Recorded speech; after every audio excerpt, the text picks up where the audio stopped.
to Transformation in Trials. Welcome to Transformation in Trials. This is a podcast exploring all things transformational in clinical trials. Nothing is off limits on the show, and we will have guests from the whole spectrum of the clinical trials community. And we're your hosts, Ivana and Sam. Welcome to another episode of Transformation in Trials. Today we have Tirrell Payton in the studio with us, and he's a managing partner at Nooma Group Consulting, where they help biopharma leaders accelerate clinical trials. Hi, Tirrell. Hello. It is fantastic to be here.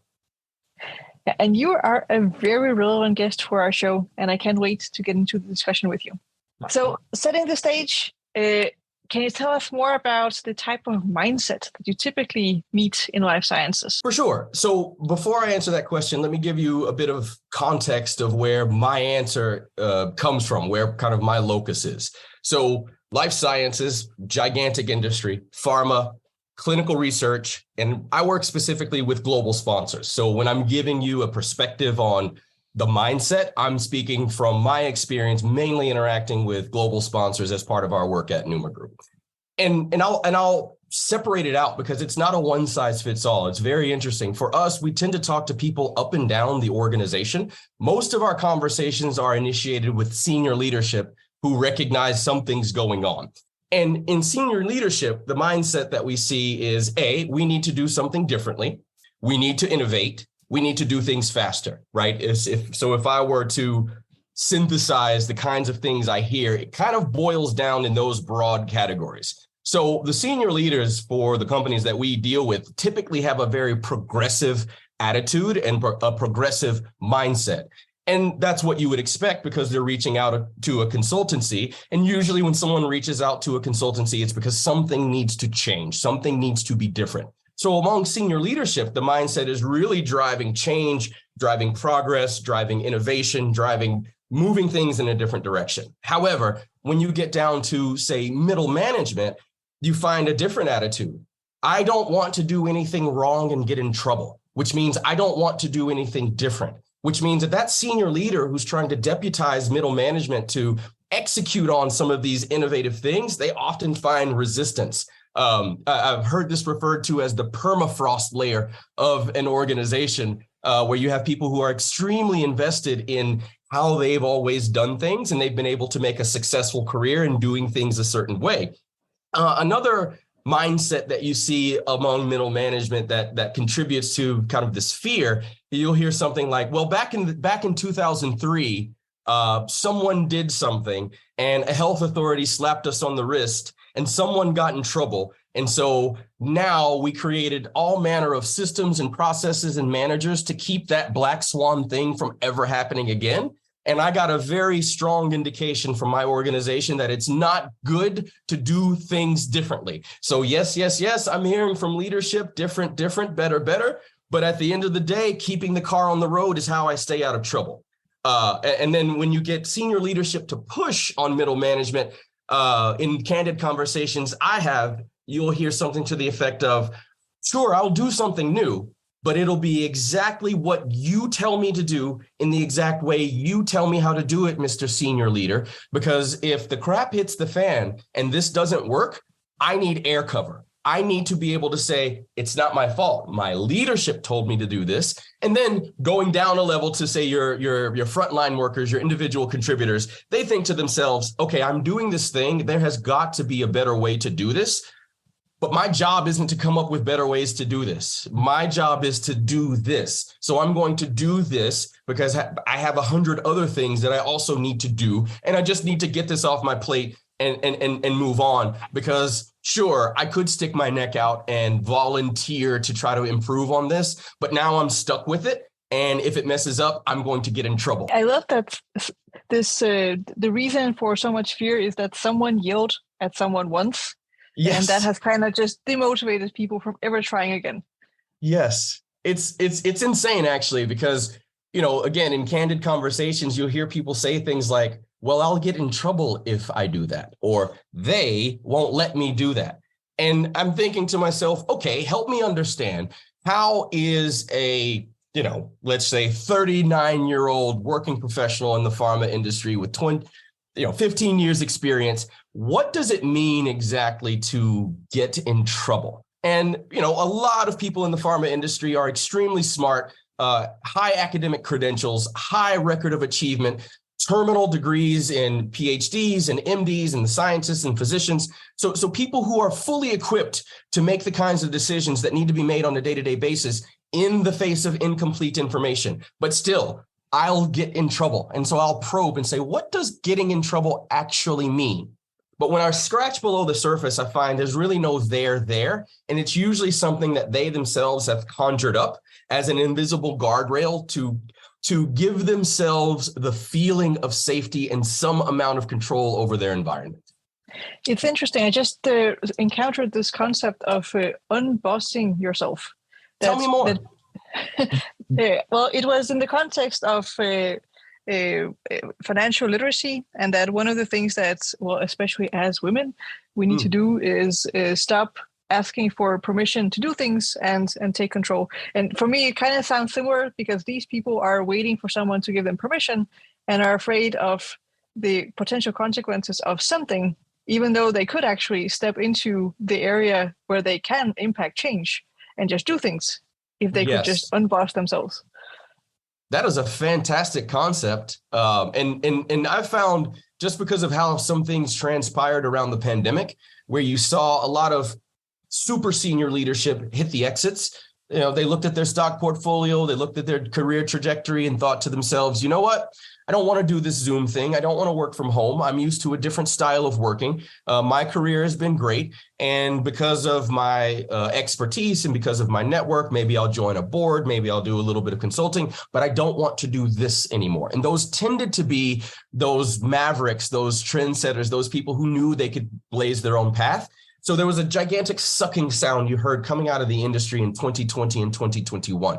And so there were quite a number of people who, out of necessity, needed to get stretched into the next level of seniority, but maybe not without some of those soft skills that you're referring to, Ivana, where the attitude of the mindset of taking leadership, taking the mantle, taking charge of something for the purposes of progressing it, as opposed to sitting and waiting for a 100% safe situation with all the unknowns properly characterized before you make your first move, because this is pharma and we're very conservative. And Tirrell, in your introduction, Ivana introduced you as somebody who's trying to, with your organization, accelerate clinical trials. So to me, what you describe in some of those mindset scenarios is kind of potentially at odds with trying to accelerate clinical trials. So if you agree with me, how do you cut through that? Man, that is a fantastic highlight of, let's just say, something that's not completely internally consistent. I appreciate you bringing it up. Let's look at it from this perspective. When you think about all the myriad things that typically bottleneck progress in a clinical trial, take an example, say contracting. Contracting takes this long. It shouldn't take this long. Contracting is an integral part of study startup. So if we could accelerate contracting as kind of a singular problem to solve, then we could accelerate study startup.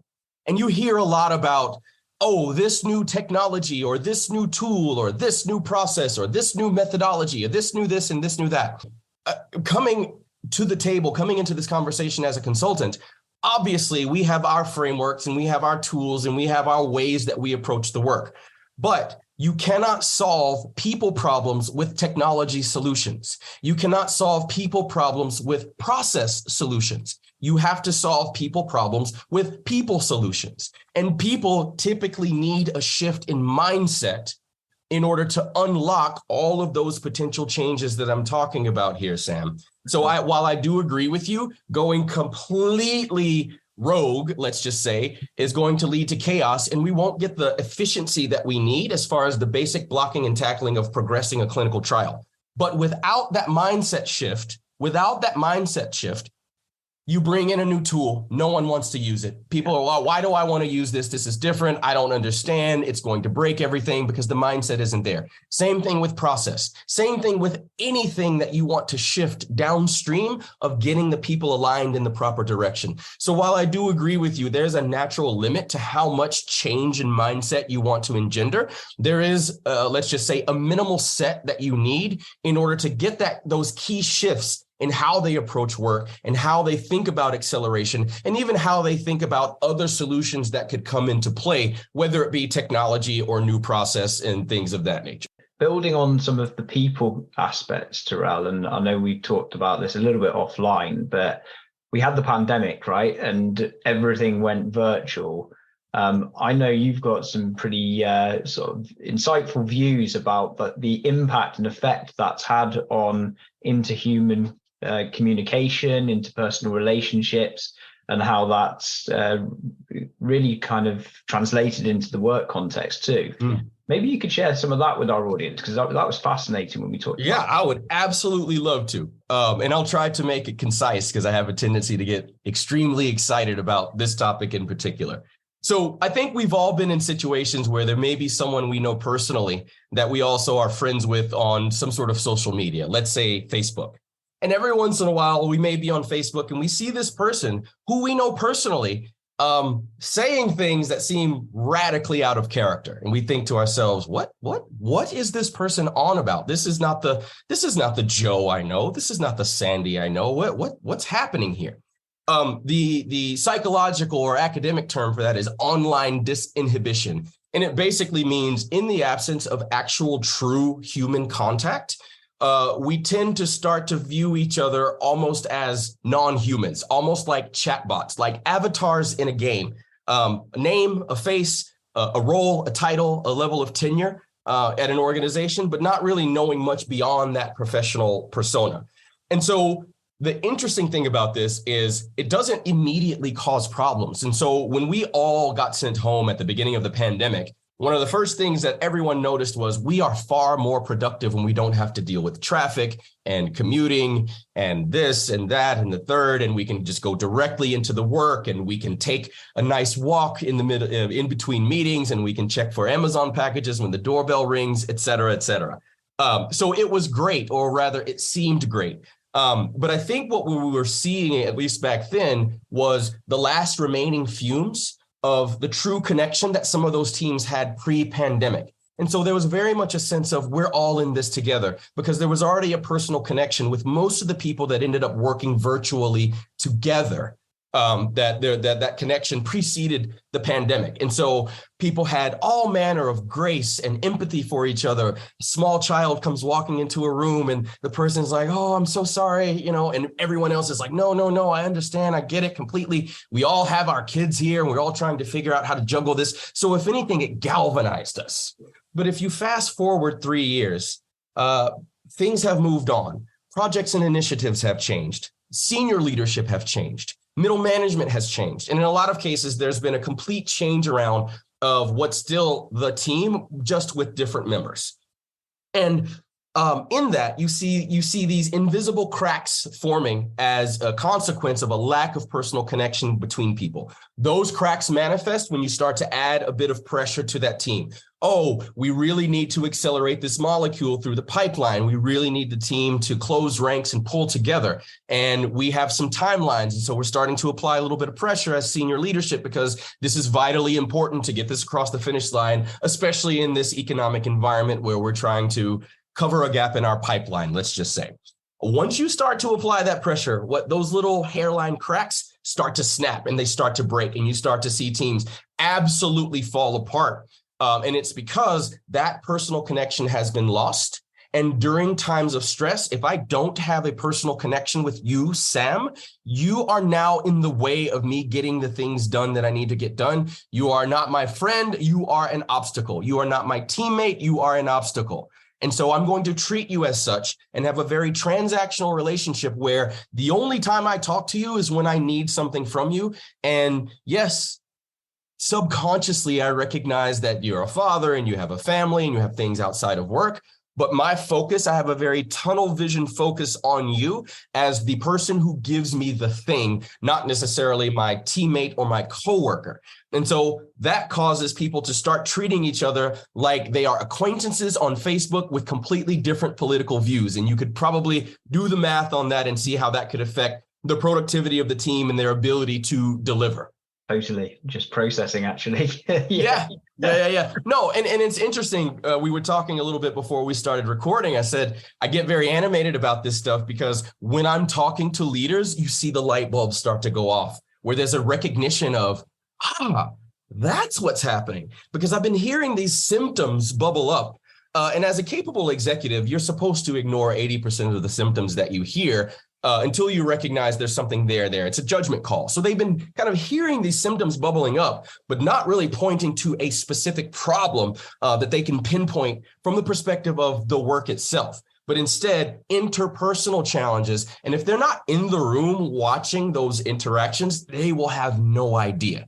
And because of our own sense and understanding of what professionalism means, these sort of interpersonal, very human aspects of how we work together are often seen as distasteful to bring up as real issues and challenges because it has nothing to do with moving the study along and getting it started up and getting the data submitted and getting the statisticians to, all the tactical, technical things that we have to do. So people have a tendency, especially in an industry that prides itself on precision and logic and rigor and having the right answer.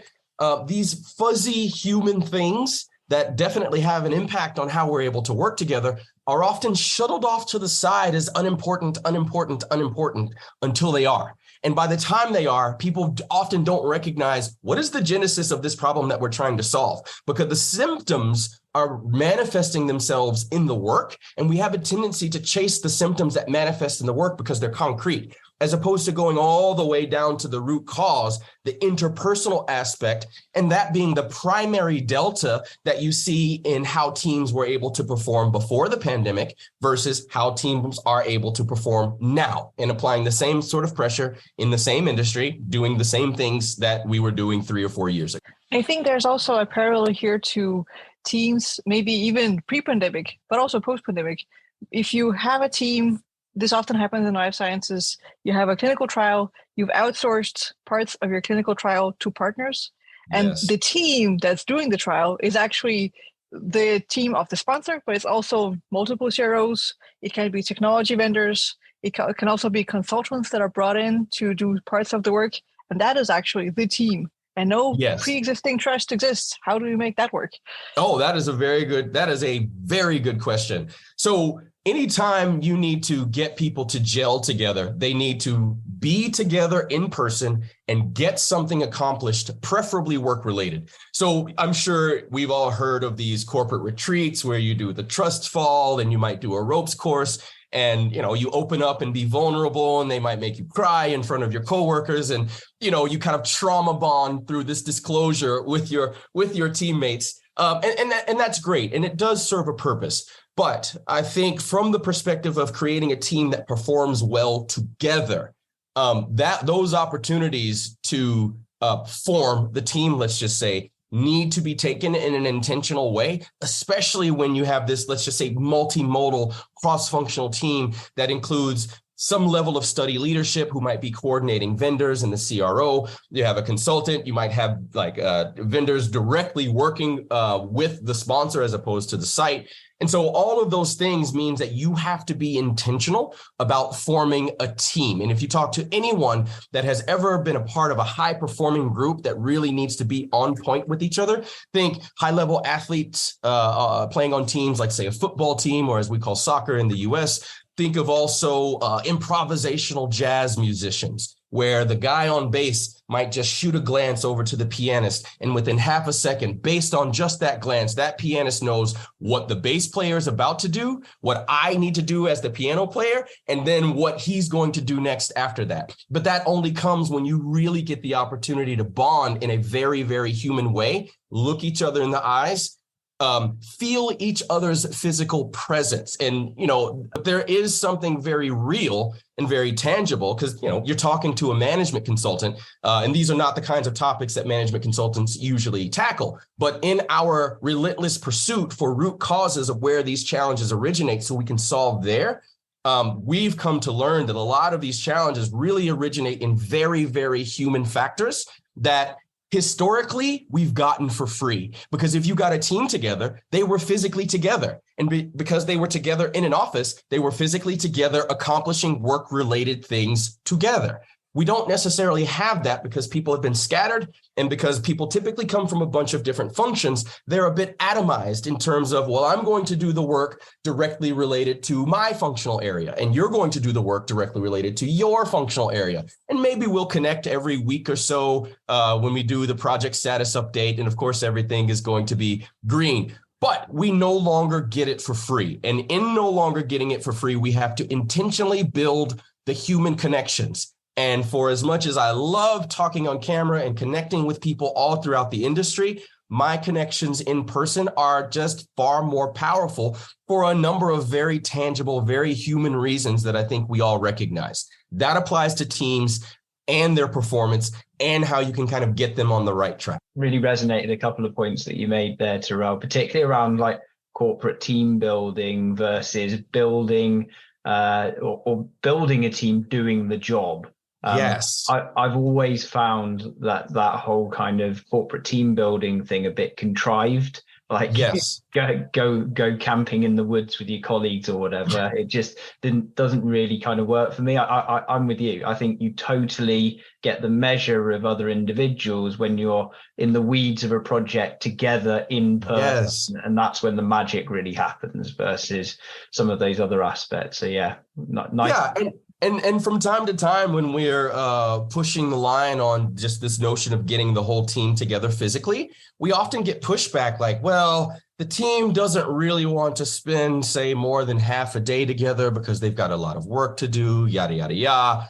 And I said, I completely understand. And I can completely empathize with the team members who are thinking to themselves, oh God, they're bringing in a consultant and we're going to do a workshop and we're going to, join hands and make a human knot and play Twister and, talk about our childhoods. And I have too much important stuff to do. But the moment you turn that team time together into an opportunity to actually accomplish, then the team themselves start to see a lot of value. And we're starting to hear things like, oh my God, this was great. We were all in the room together looking at the same thing, planning strategically, literally lining up all the milestones on the wall. And we're going up and figuring out who needs to give what to whom by when, and how are we going to coordinate, and how are we together going to mitigate this risk, so on and so on and so on. That's real. And people feel a sense of accomplishment. And people often step back after a day or a day and a half of that level of planning and think to themselves, you know what? This is a lot of work.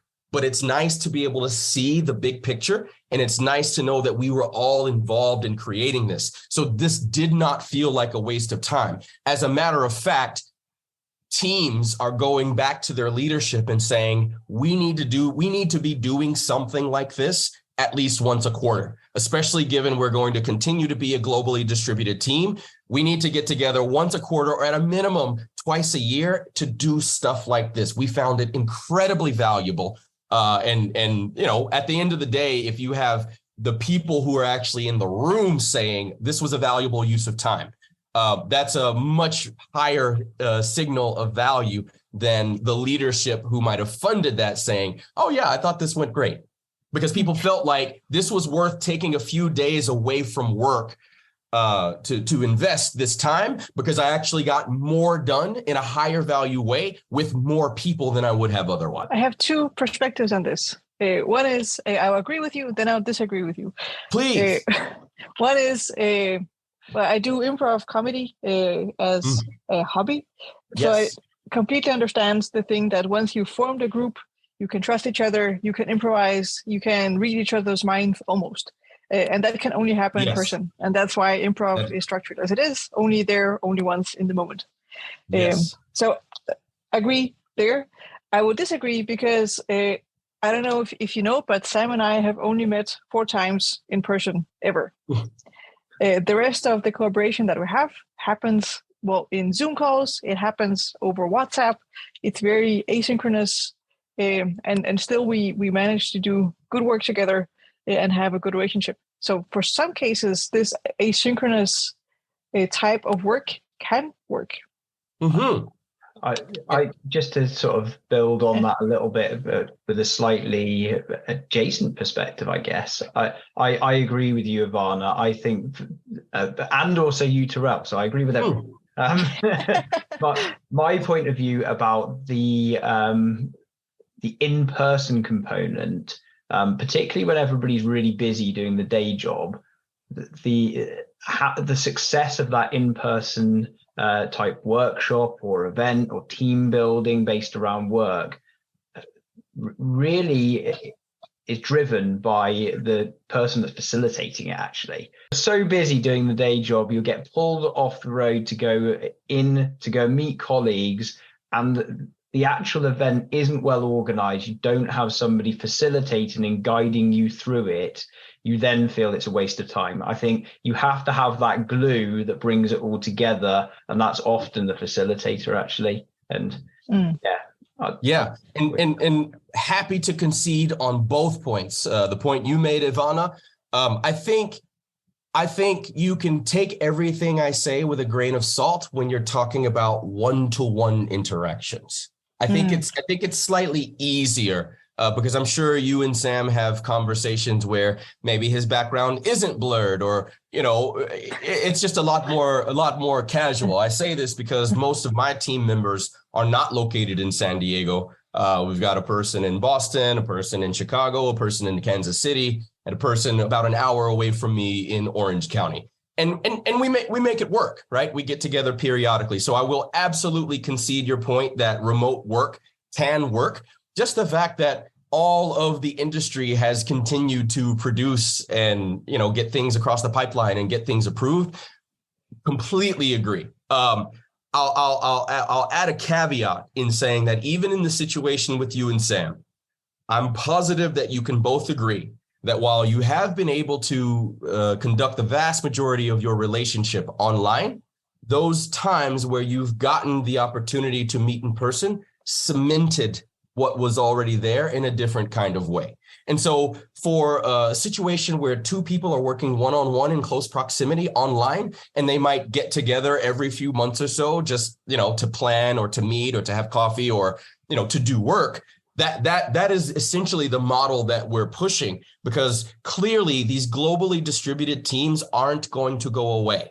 But in the world where these aren't going away, return to office, even if everyone returned to office, you still have one person in Italy, two people in Germany, one person in France, a person in the UK, and three people in the US, East Coast, Midwest, West Coast, right? So even if you made everyone return to office, you still have this lonely person in San Francisco sitting in a cube thinking to themselves, well, they told us to return to the office 2 days a week, but everybody chooses a different 2 days a week to be here.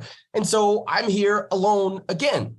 Right. And so I completely agree with you in that we have to find some sort of way to make this work. And I think by and large, it is working. We just don't know how to maintain this globally distributed model. And I think the pattern that you and Ivana have picked up is a way. And what I'm suggesting here is for these global teams, it is a blown out version of that, where teams may only meet in person 2, 3, 4 times a year, but they meet in person 2 or 3 or 4 times a year, which cements their ability to get work done in this online arrangement. And so it's not so much about returning to the office, it's about connecting in person in general. Correct. And that could be anywhere. And that's a wonderful opportunity, to gather everyone in a single location. For example, if it's January, they may decide to meet in an office in Southern Europe or in the southern part of the US, where people can escape winter a bit. If there's something going on like a big party city like Vegas, and that's an opportunity to join together some amount of work, some amount of play, such that the people who participate in this feel like this was a worthy use of my time and a good investment in the team and our ability to perform. And that's what it comes down to. Again, caveating everything I said about being West Coast and talking about energy and humans and all that. Make no mistake, at the end of the day, I am a management consultant, and my focus and help is in helping teams perform better. And so all of these things I'm talking about, the proof being in the pudding, really points to the same sort of performance indicators you would have for any other sort of consulting project. It's just we're attacking the problem from a completely different angle. Maybe shifting gears a little bit, because this seems like one of the elements that you would need to create a well-functioning team or a well-functioning company. Are there any other elements that you would need? So I would say definitely yes. These sort of shifts in mindset that I'm talking about are necessary but insufficient. They're the thing that unlocks the door, let's just say. But then you have other things on the other side of the door that you still need to get done. So again, first is mindset. Immediately second to that is making sure that there's a bias toward actually executing.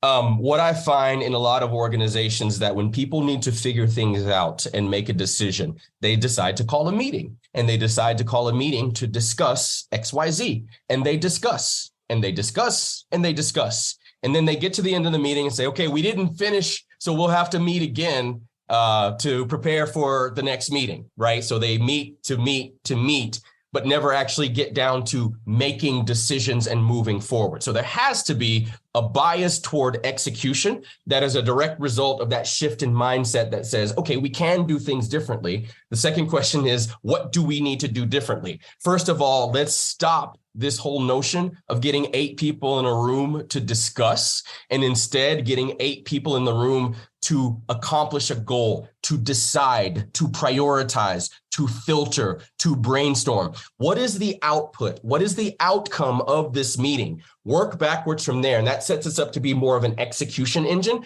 The primary nugget of value inside large organizations is a decision. The faster you can make decisions, the faster you can deliver information through your organization, and the faster you can execute. So execution, execution, execution.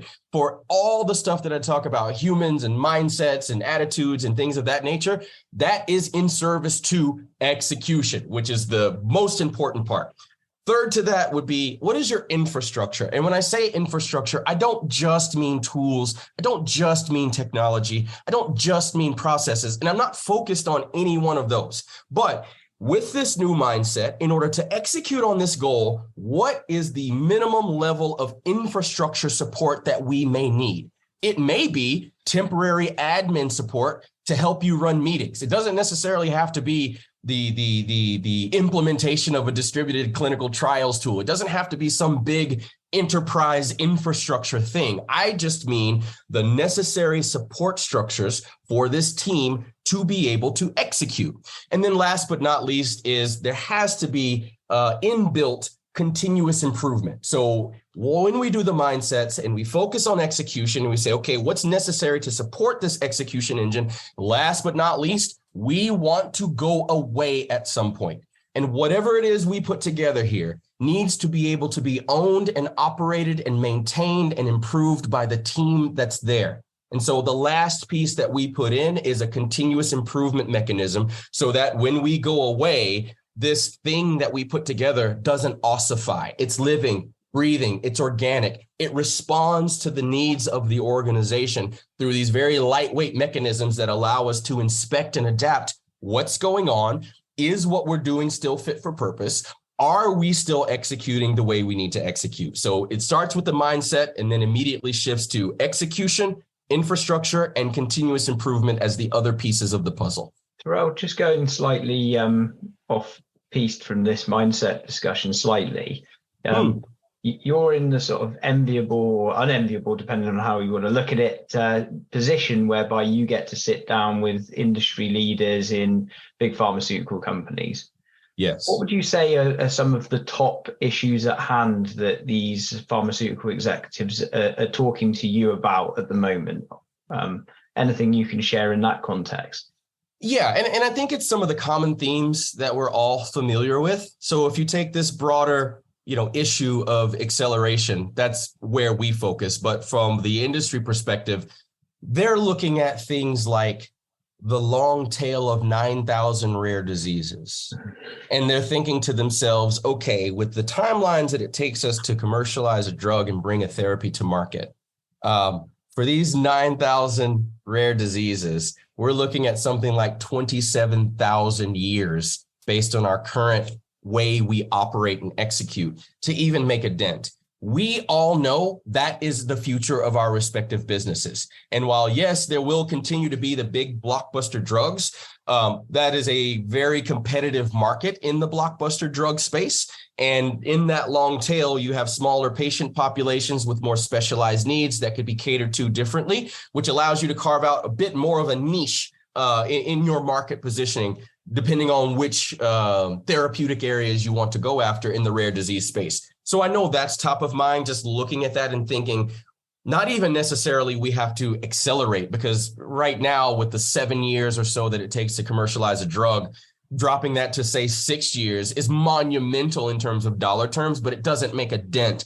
in that long tail. So they're really thinking about what's next? How do we need to think about this differently? Because this is the problem we need to solve, and our current toolkit does not help us solve the problem. So there's one. Second, digital. I think 3 or 4 years ago, people were still trying to figure out their mobile strategy or maybe their social media strategy. Now we have this specter of AI, which is promising to upend everything and everybody. And they're trying to see around the corner to figure out how might we use these new tools and technology to do the things that we need to do, but how might we reason about that from a first principles perspective, not from the perspective of how can these digital technologies help us do what we already do, but how might we step all the way back and think with the current state-of-the-art tooling, what could that look like if we were to reimagine the whole process? Right? And what would the tool chain look like? I guarantee you, it probably is not going to look like Excel spreadsheets and Word documents with change tracking turned on, right? Which in a lot of companies is the height of digital technology in terms of executing. And we all know there is definitely a better way, but there's also so much noise in the industry around digital technologies. You go to a conference, the hallways are lined with vendors promising everything and anything that you might need. But I think from the senior executives, they're like, we're not sure what's real yet. We know we need to do something. We know we need to embrace technology. We know we need to be more agile and responsive, but the dust hasn't settled enough and we really aren't quite sure. Hand in hand with the technology discussion is a discussion around, at least as far as trials are concerned, how might we make our trials less burdensome, not only for patients, which I think has been top of mind for a lot of people, but also for sites. When you think about things like enrollment challenges, when you think about things like the patient experience, that patient experience is mediated through the site and the experience they have with the site. So insofar as we can support the sites to support the patients, then that's when we can start to make a dent on recruitment rates, retention rates, dropout rates, all the things that we measure as someone goes from awareness to identification to pre-screening to consenting. We've been working on a model where we're examining, let's just say, the conversion rates at each level of that funnel the same way a digital marketer would.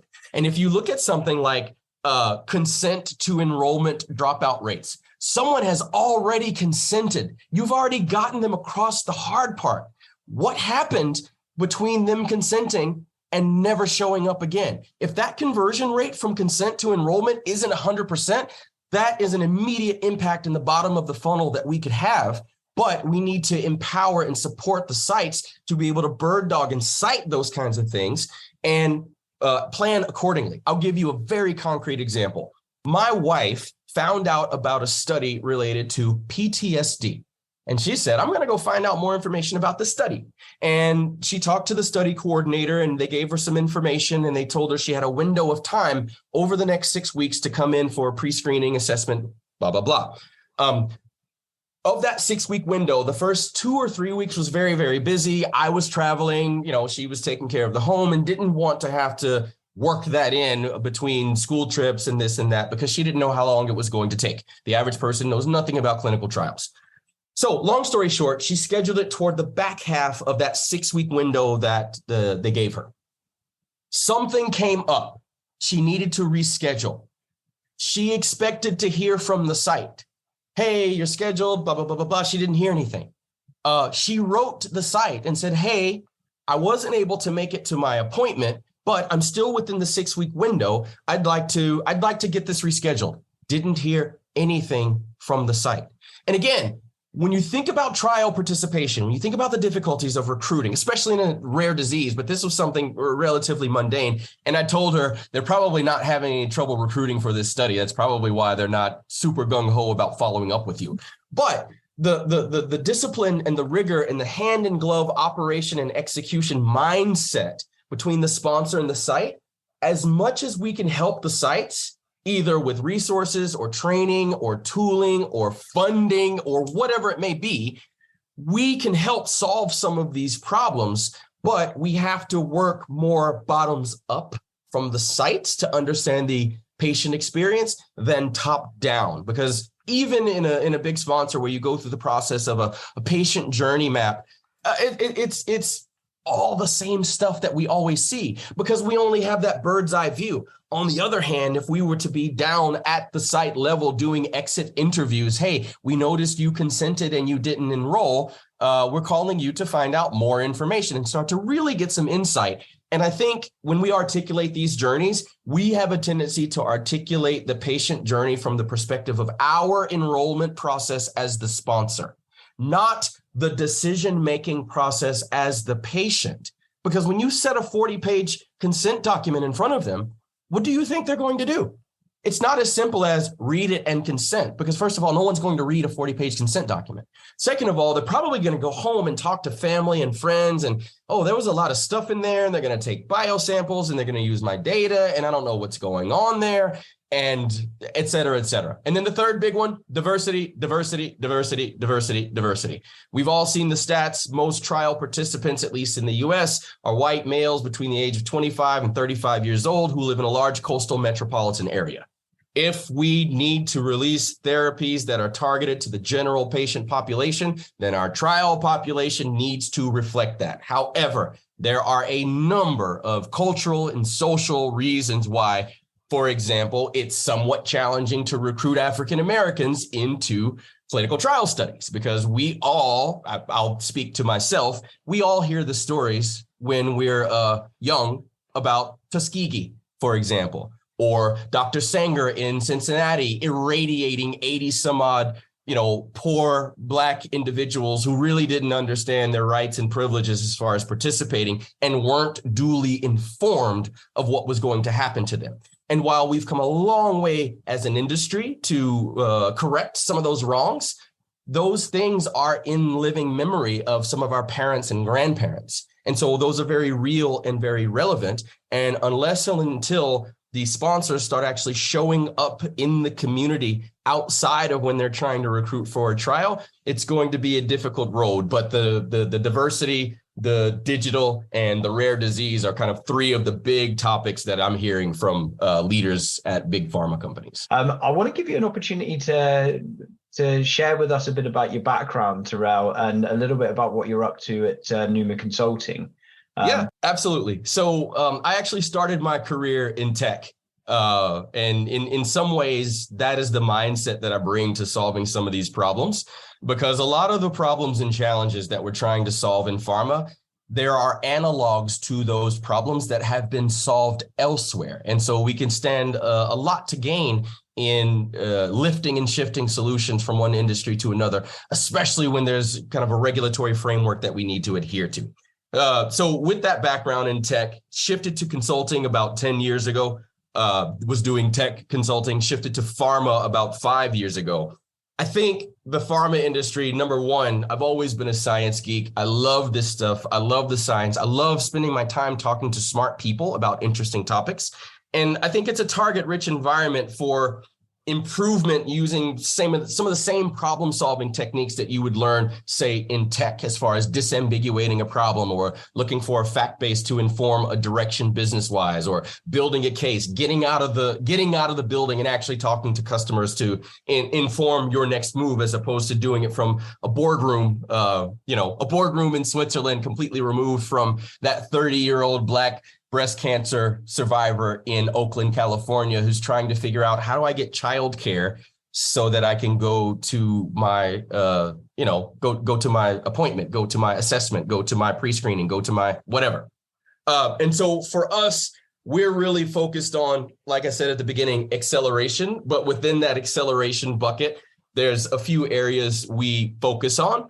And we're really trying to get very crisp in articulating some of these problem statements that I've relayed to you, specifically around how teams are doing, specifically things like study startup, study conduct, study closeout, even front end strategic discussions on pipeline strategy or protocol design, because a lot of the downstream issues related to acceleration and operations could be solved at design time if we're having the conversation at design time, if we're actually bringing patients and sites into those conversations around study design, so we can start to flag some of these downstream issues. So for us, even though I love talking very high level, very broad sweeping, very visionary, at the end of the day, we have to solve very real, very concrete problems that have a very specific and pointed pain point that we can draw a direct line to the value of accelerating a trial. Because for sure,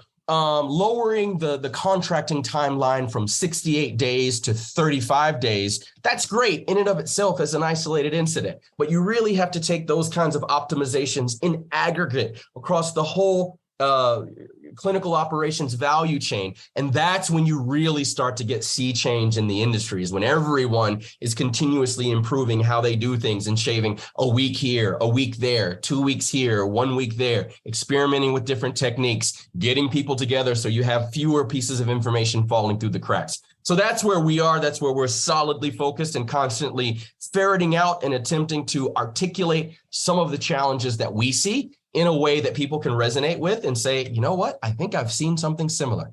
Fantastic. I would love to hear from you. Reach out. Very cool indeed. I love that whole concept of aggregating all of the gains that you see across different areas of the pharma value chain. I think it's just great.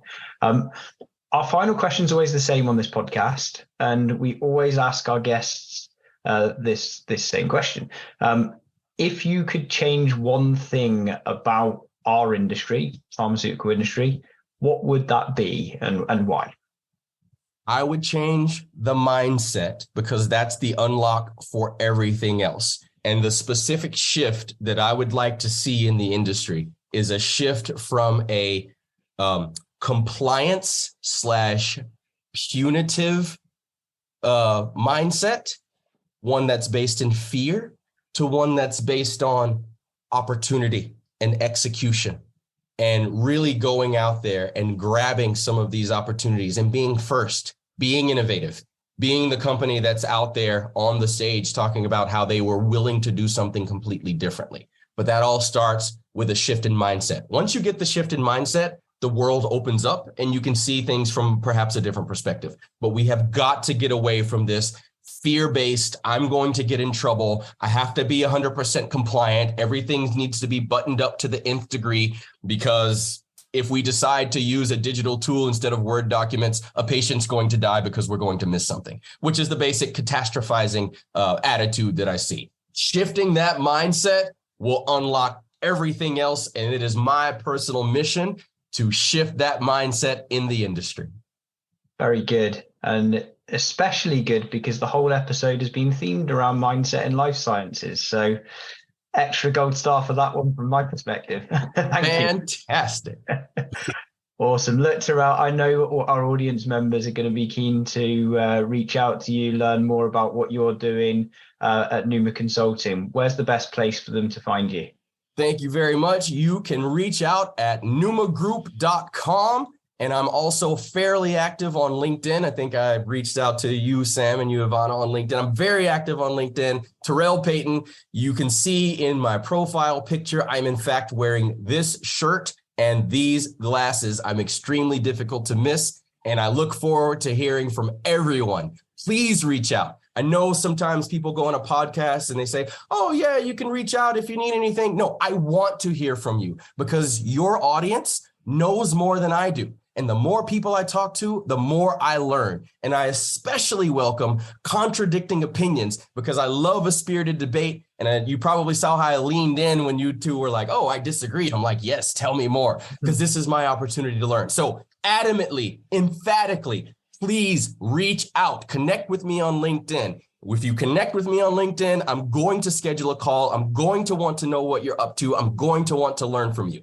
LinkedIn, noomagroup.com, Tirrell Payton, the glasses, the lights, the shirts. Let's go.